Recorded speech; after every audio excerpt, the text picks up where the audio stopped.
Bonjour et bienvenue à la première vidéo de la chaîne YouTube de Gilolaf.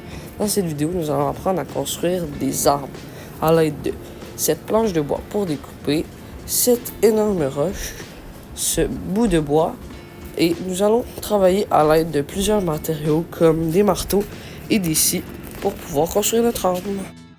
Pour débuter, nous allons découper le morceau de bois de la taille que nous voulons pour faire le manche. Nous allons créer aujourd'hui une machette. Et à la fin de la vidéo, nous allons tester la solidité. Donc comme vous pouvez le voir, c'est un peu long, mais si vous avez de la persévérance, vous allez y arriver. Alors après que j'ai fini cette étape, je commence à lisser la roche pour pouvoir la rentrer parfaitement.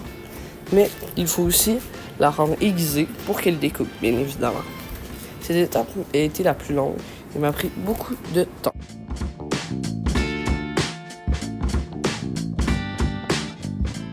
Comme je viens de le dire, l'étape précédente fut la plus longue et c'est pour cette raison que j'ai un différent chandail car nous sommes le jour 2. Pour cette journée, j'ai débuté par découper la poignée à l'aide d'une scie à bois pour ensuite pouvoir insérer le bout de roche.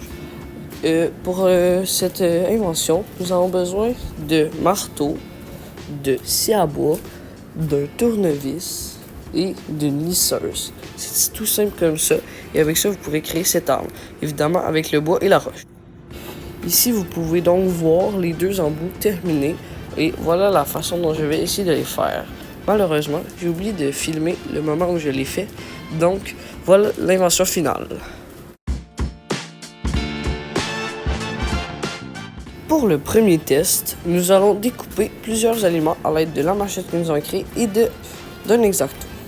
Pour commencer, nous allons tester l'X-Acto, car bien évidemment, ça va être plus simple. Donc l'X-Acto a coupé très bien l'oignon, comme vous pouvez le voir. Il coupe très bien l'échalote également, et le piment aussi. Donc l'X-Acto passe les 3 tests, comme vous pouvez le voir. Donc maintenant, nous allons essayer notre arme fait maison. Premièrement, l'oignon. Je me dis que ça va être sûrement plus dur, parce que, évidemment, c'est pas un vrai couteau. Mais pour le premier test, ça a réussi à couper l'oignon, comme vous pouvez voir ici. Ensuite, nous allons essayer le piment.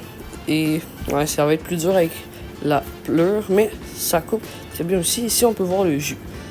Pour le dernier test, nous allons essayer l'échalote, qui a beaucoup plus de misère, qui me prend 2-3 coups, mais qui arrive quand même à le découper comme on veut.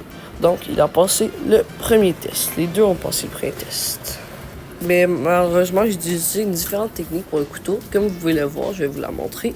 Alors, je coupe avec le dessus, car c'est la partie la plus coupante. Je me suis trompé de bord. Alors, pour ce deuxième et dernier test, nous allons tester la profondeur qu'ils peuvent atteindre en utilisant du styromousse. Pour commencer, ma machette.